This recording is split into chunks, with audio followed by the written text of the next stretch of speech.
everybody, it's Maggie from Personal Euphoria with a little movement tip. So we're going to talk about how to strengthen the glute medius, glute minimus, the muscles here, the side of your butt and hip. Now there is a secret piece, like you can do clams, you can do any outer thigh exercise, but there's something people tend to miss. And if you do that piece, you'll work these muscles much more effectively. So basically, anything you would do side-lying is fine. But the real secret is making sure you don't collapse in the rib cage. So you're gonna lie on your side, bottom arm is your pillow, and lift your bottom ribs off the floor. You want a little space between your waist and the floor. So if the ribs and waist drop down to the floor, you know you've let go of those obliques, and now these muscles can't work as effectively. So you really want to lift that rib up and hold it. And then you have options.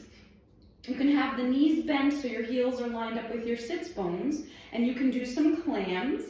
And also to target these muscles, you want to make sure the pelvis doesn't rock back. So your pelvis stays put, but you keep the ribs lifted. All right, so you can do some clams, a series of 10 to 12 clams. And then you can do what we call opening like a book. So you keep your legs at this bent position, but you lift the knee and the foot and keep them level.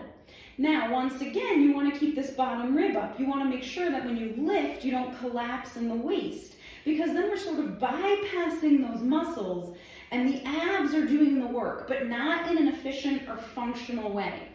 So you want to keep this rib up, make sure there's always space, and only lift as high as you can keep your waist and ribs stable and that pelvis stable. So again, the pelvis shouldn't be rocking up towards your ear. You want to stay long through this top side of your waist and then lift. And that's going to target those muscles so much more intensely, but in a good way.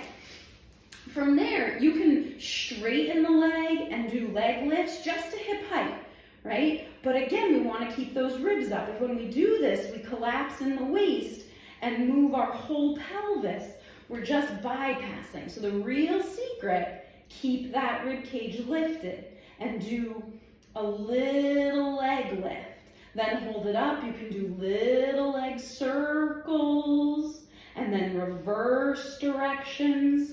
And again, all these moves, as you progress, you can start with the clam, add opening like a book, just lower and lift, add circles, building up to 10 of each. And as you get stronger, you add more. But the secret to really targeting the glute medius is keeping this rib cage off the floor, just subtly. Whatever side of your waist is towards the ceiling, that needs to stay long. All right, have a great day, and as always, keep moving.